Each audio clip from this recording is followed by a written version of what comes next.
കോൺഗ്രസ് പാർട്ടിയിൽ പാലിക്കേണ്ട അച്ചടക്കത്തിന് പുതിയ രൂപം നൽകി കെ.പി.സി.സി. കോൺഗ്രസിന്റെ യോഗങ്ങളിലും ചടങ്ങുകളും പാർട്ടി നേതാക്കൾക്കും പ്രവർത്തകർക്കുമായി പെരുമാറ്റച്ചട്ടം ഏർപ്പെടുത്തി.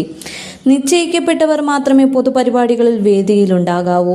പെരുമാറ്റച്ചട്ടം ലംഘിക്കുന്നത് അച്ചടക്ക ലംഘനമായി കണക്കാക്കുമെന്ന് ഇതു സംബന്ധിച്ച് ഇറക്കിയ സർക്കുലറിൽ മുന്നറിയിപ്പ് നൽകുന്നു. പരിപാടികളിൽ സ്ത്രീ പ്രാതിനിധ്യം നിർബന്ധമാക്കണമെന്നും നോട്ടീസിൽ പറഞ്ഞിരിക്കുന്ന സമയത്ത് തുടങ്ങി കൃത്യസമയത്ത് അവസാനിക്കണമെന്നും പെരുമാറ്റച്ചട്ടം പറയുന്നു. പരിപാടികൾ വൈകി ആരംഭിക്കുന്നത് കൃത്യസമയത്ത് എത്തിച്ചേരുന്നവരോടുള്ള ആദരവാണെന്നും ഇത്തരം സംഭവങ്ങൾ ആവർത്തിച്ചാൽ കർശന നടപടി എടുക്കണമെന്നും ചട്ടം അനുശാസിക്കുന്നു. കെ.പി.സി.സി. അന്തിമ രൂപം നൽകിയ പെരുമാറ്റച്ചട്ടം പാലിച്ചുള്ള ആദ്യ പരിപാടിയായ സംവിധാൻ ബച്ചാവോ ആന്തോളൻ നാളെ തിരുവനന്തപുരത്ത് നടക്കും. കോഴിക്കോട് ഡി.സി.സി. ഓഫീസ് ഉദ്ഘാടനത്തിനുണ്ടായ തിക്കും തിരക്കും പാർട്ടിക്ക് അപമതിപ്പുണ്ടാക്കിയ സാഹചര്യത്തിലാണിത്.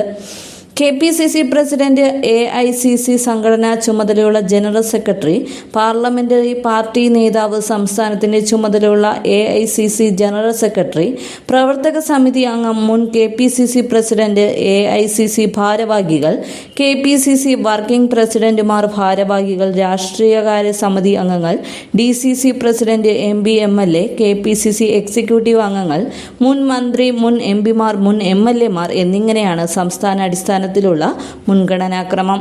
വേദിയിൽ കസേരയിൽ പേരെഴുതി ഒട്ടിച്ചിരിക്കണം. അവിചാരിതമായി മുതിർന്ന നേതാക്കൾ വേദിയിലേക്ക് വന്നാൽ അവരുടെ പ്രോട്ടോകോൾ മാനിച്ച് ഇരിപ്പിടം നൽകണം. മാനദണ്ഡങ്ങളിൽ പെടാത്തവരെ വേദിയിൽ ഇരിക്കാനോ നിൽക്കാനോ അനുവദിക്കരുത്.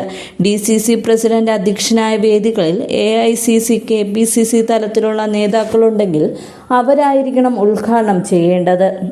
ബ്ലോക്ക് മണ്ഡലം കമ്മിറ്റികളുടെ പരിപാടികളിലും ഇത് യഥാക്രമം ഡി.സി.സി. ഭാരവാഹികൾ, കെ.പി.സി.സി. അംഗങ്ങൾ, ബ്ലോക്ക് ഭാരവാഹികൾ, പോഷക സംഘടന ഭാരവാഹികൾ എന്നിങ്ങനെയായിരിക്കും.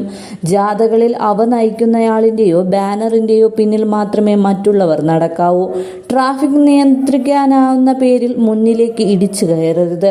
പ്രധാന നേതാക്കൾ ദൃശ്യമാധ്യമങ്ങളോട് പ്രവർത്തിക്കുമ്പോൾ അവർ ചുമതലപ്പെടുത്തുന്നവരല്ലാത്തവർ പിന്നിൽ തിക്കിത്തിരക്കി നിൽക്കരുത് തുടങ്ങിയവയാണ് നിർദ്ദേശങ്ങൾ.